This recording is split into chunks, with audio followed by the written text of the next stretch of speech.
Have you ever found yourself in the middle of the night, eyes open in the dark, with that strange feeling that something is out there, not in the room but very close, peering at your thoughts from beneath your skin?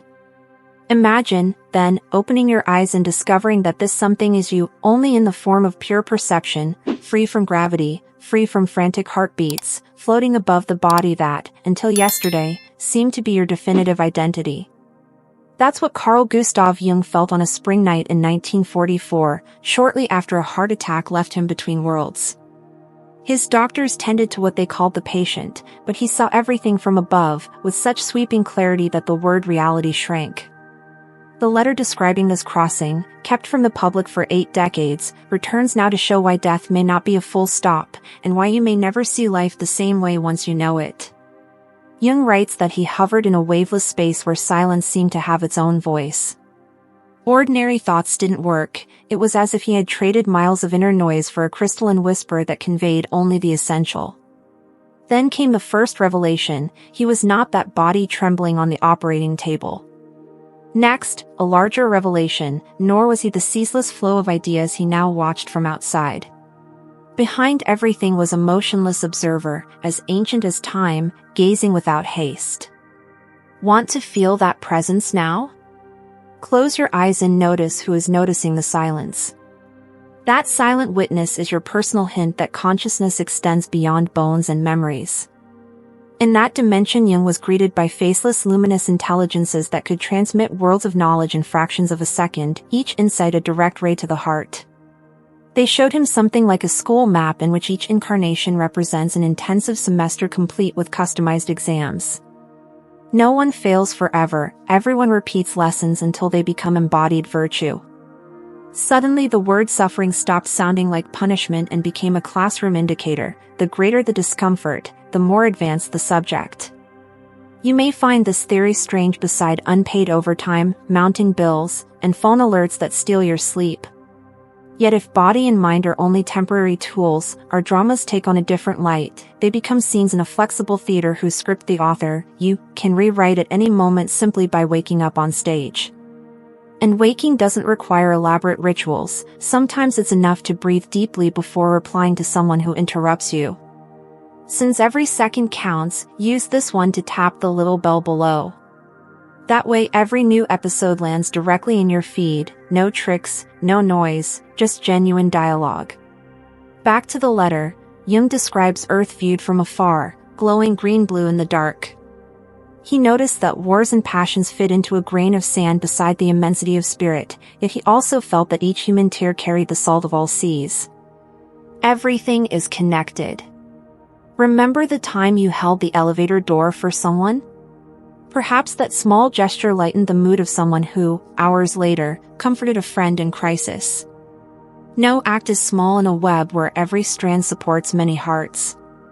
There is, however, a poignant note. When he realized he would have to return, Jung felt slight disappointment.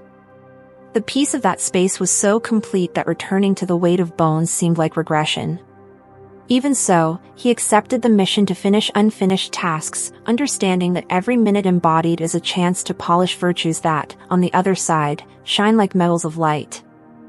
This casts new light on our resistances. We avoid frank talks, postpone dreams, nurse grudges, yet all of that becomes raw material for the soul to grow. To apply these insights without becoming a monk, try this experiment. In your next argument, inhale twice before speaking. That pause lowers cortisol and opens room for more creative responses. In such micro-instants we train consciousness's invisible muscle. If this conversation resonates, share in the comments which recent challenge feels like a disguised teacher in your life. Your story could be the mirror someone else needs to recognize their own lesson. And of course, if you want to keep walking this hallway between worlds with us, click subscribe. The rest is synchronicity working backstage. So keep the key scene. A cautious, analytical man of science left his body and returned convinced that physical existence is merely first grade in the cosmic school. If that doesn't poke your certainties, nothing will. In the next part we'll enter the temple of light where Jung felt the difference between consciousness and essence, and you'll see how to use that knowledge to dissolve fear of the future.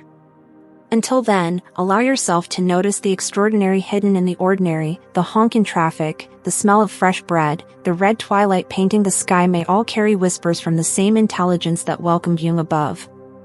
Listen with an open heart and observe. Perhaps the mystery isn't far away but exactly where you're sitting right now. A few days after leaving the hospital, Jung noted in his diary something he dared reveal only in that censored letter. During the out-of-body ecstasy, he was drawn to a translucent building seemingly made of pure radiance, each contour emitting its own glow. There were no solid walls, yet he felt inside a space of reverence, as if light organized itself to accommodate consciousness in vibrational form. Upon crossing the threshold, he experienced what he called instant memory, a flood of perceptions about who he was beyond mind, beyond earthly roles, beyond any biography that could fit in books. He realized human identity is just a thin paper mask. It tears easily but reveals behind it an intact, silent flame watching everything since forever. In that temple, Jung grasped a fundamental distinction between consciousness, the lighthouse illuminating experiences, and essence, the deep sea sustaining the lighthouse. Consciousness collects facts, cataloging successes, guilt, desires. Essence simply is, like the ocean holding waves without attachment. Recognizing this difference changes how we view mistakes. If consciousness errs, essence learns. If ego suffers, essence witnesses. To translate, imagine a phone ringing. The ringtone can be annoying, but the network carrying the call is unmoved. We are both the noisy alerts of daily notifications and the silent network making them possible. As he absorbed this lesson, Jung visualized his earthly life as an ascending spiral. Every joy and every pain were rungs inviting a broader vantage. Guilt for past decisions dissolved, not for lack of responsibility, but because he saw guilt as unfinished classwork. Learn the lesson and guilt hands over the diploma and leaves. Think of a recent argument where you raised your voice more than you wanted. Instead of drowning in remorse, treat it as a chance to adjust your tone and fine-tune empathy. Essence doesn't crave self-punishment, it wants progress. We save time when we review the material right after the slip, without excess drama. Next, Jung received what he called a vision of the universal classroom. In one glance he saw spirits at different stages of understanding, each accompanied by luminous tutors who seemed patient masters. There was no competition, only silent support. Some studied courage through physical challenges, others learned compassion through loss and reconciliation. He intuited that before birth we choose the curriculum of tests that will serve us best. Radical? Notice repeating patterns in your life, relationships with the same conflict, bills that reappear, themes resurfacing like sun-seeking sunflowers. Perhaps all of it is the soul requesting refinement of an unripe skill. Jung also noticed that many consciousnesses returned to Earth carrying subtle memories of that place yet rarely spoke of them: fear of seeming delusional, fear of criticism, confusion with material logic. This collective silence creates a vacuum where doubts multiply and charlatans find a stage. If any lucid dream memory or out-of-body sensation circles your story, consider sharing it with someone you trust, or even here in the comments. When authentic stories find resonance, they dissolve stigma and free other hidden voices. At that point he received a warning. Glimpses of the future showed that, not too far ahead, boundaries between material and subtle would become porous. Technological tools would unveil invisible layers, but human character would not always keep pace. The message was clear: information without maturity breeds turbulence. Today we're seeing early rehearsals of this, with data flying at light speed while emotions still follow Stone Age impulses. In an instant, a thumb slip spreads rumors or sparks solidarity. We're testing, on a global scale, whether we've learned to act as caretakers or arsonists. Each like, share, and comment, however small, is a silent vote for a more lucid or more chaotic future. Speaking of action, if this content resonates with you, signal it with a quiet like. It helps the algorithm understand that deep conversations also deserve space in a feed packed with distractions. It costs nothing and makes a difference in keeping the topic of self-knowledge alive. Before leaving the temple, Jung felt a childlike curiosity. He wanted to wander those corridors until the end of time. But the luminous guides showed him that staying there would be like reading the same infinitely beautiful book without ever writing new chapters. So he agreed to return to the frail body waiting for him, aware that Earth remains the best laboratory for turning insight into action, theory into embodied compassion. He described the return as squeezing into a tight outfit. Gravity seemed to double its weight. Even so, he came back certain that every second would be worth the surrender of sublime comfort.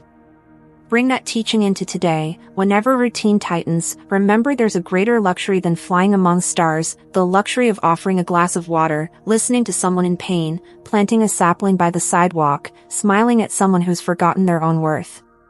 These acts look banal, yet, according to Jung, they shine in the soul's record like entire constellations. Now let's slip between the lines of Jung's warning about the future, a time when quantum science and spiritual intuition cross at delicate junctions. You'll discover how to prepare inner ground so that outer advances don't turn into new pains. Meanwhile, spend the next few days noting how often you react by impulse and how often by choice. That simple thermometer already shows how much your consciousness is taking the wheel. See you in the final part, with insights to turn every worry into a springboard. In the weeks following his return, Jung noticed something uncomfortable. The more he tried to share his experience, the more he met blank looks or smiles sliding into skepticism. It wasn't ill will, it was fear of admitting everyday reality might be just the lake's shallowest layer. This collective shyness, repeated generation after generation, cast a cloak of silence over deep experiences, the shiver when a familiar perfume floats in an empty room, the vivid dream in which a deceased relative offers advice. Jung realized that by swallowing those stories, humanity loses the chance to add clues, like detectives tearing up half the evidence for fear of seeming naive. He decided, then, to write the letter that stayed locked away for years. In it, he urged future readers to break the silence cycle. Every genuine narrative would work like a shard of mirror reflecting a piece of the great picture none of us can see alone. If you've lived something that defies simple explanations, were struck by a spot-on intuition, felt a loving presence in a dark room, or received an answer before asking the question, consider telling it. Somewhere on the other side of a screen someone may need the courage in your voice to accept their own experience. Jung noticed, however, that opening the throat is not enough. The heart must be tuned so truth doesn't become a new dogma. The cure for fear doesn't sprout from spectacular proofs but from daily inner honesty. One simple question helps keep that care: am I telling this story to nurture connection or to inflate the ego? The same experience can free or imprison depending on intention. And that distinction, intention, will be the pivot point when, soon, the borders between worlds grow even more permeable. He glimpsed futures where technology and spirituality intertwine, devices measuring subtle energy field variations, therapies combining smart molecules with induced states of consciousness, virtual networks carrying memories like seeds between planets. Fascinating, yes, and dangerous too, because information multiplies power but only maturity shares responsibility. Without self-knowledge, any magnificent resource becomes a shiny distraction, or, worse, a tool of collective manipulation. Hence the clear warning: cultivating the mind without cultivating the soul is like washing clothes without changing the dirty water. Here's an exercise Jung suggested to restless patients. Before sleep, imagine the day's situations as pieces on a game board. Silently move them around and see if any glows brighter, signaling a lesson postponed. Allow yourself 3 minutes to accept that lesson before drifting off. Practice for 7 nights. After the first week, many people report that hard conversations turn calmer, choices sharpen, and the body wakes with fresh drive, because the essence, consulted in the dark, aligns the gears of consciousness before the alarm rings. Jung also spoke of the value of selfless service. Giving the world more than you take is a way to remind the soul that abundance isn't accounting but a natural state. You needn't become a missionary, a simple gesture is enough. Send a sincere message to someone who's vanished, pick up litter forgotten in the park, give undivided attention to someone who's usually interrupted. Each act vibrates at a frequency that thins the veil between dimensions, letting subtle inspirations reach the surface of practical life.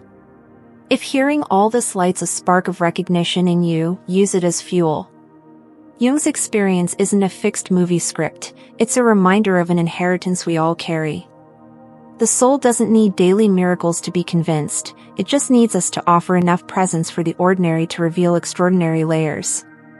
A sunbeam through the curtain, the smell of soil after rain, a stranger's glance in the bakery line, each could be a sealed letter from the invisible to the visible. Our task is to open the envelope. We arrive, then, at the idea that stitches everything, suffering as teacher, not executioner. Jung concluded that, seen outside time, the most painful earthly moments shine in almost golden brilliance, like firebrands shaping raw iron into a fine blade. When your heart throbs with loss or uncertainty, try asking a different question: which sleeping virtue does this discomfort want to awaken? It might be the patience of those who listen before reacting, the humility of those who ask for help without shame, the courage of those who say no where they once trembled. Every answer found turns a wound into a secret doorway to a level of consciousness that won't fall asleep again. Before we end, heed the subtlest invitation of this video. If any phrase lit a beacon inside you, share it in the comments, not to collect praise, but so your spark can find fuel in other seekers' experiences. Together we'll build a blaze warm enough for whoever arrives later. If you want to keep following reflections that breathe between the spiritual and material worlds, press subscribe.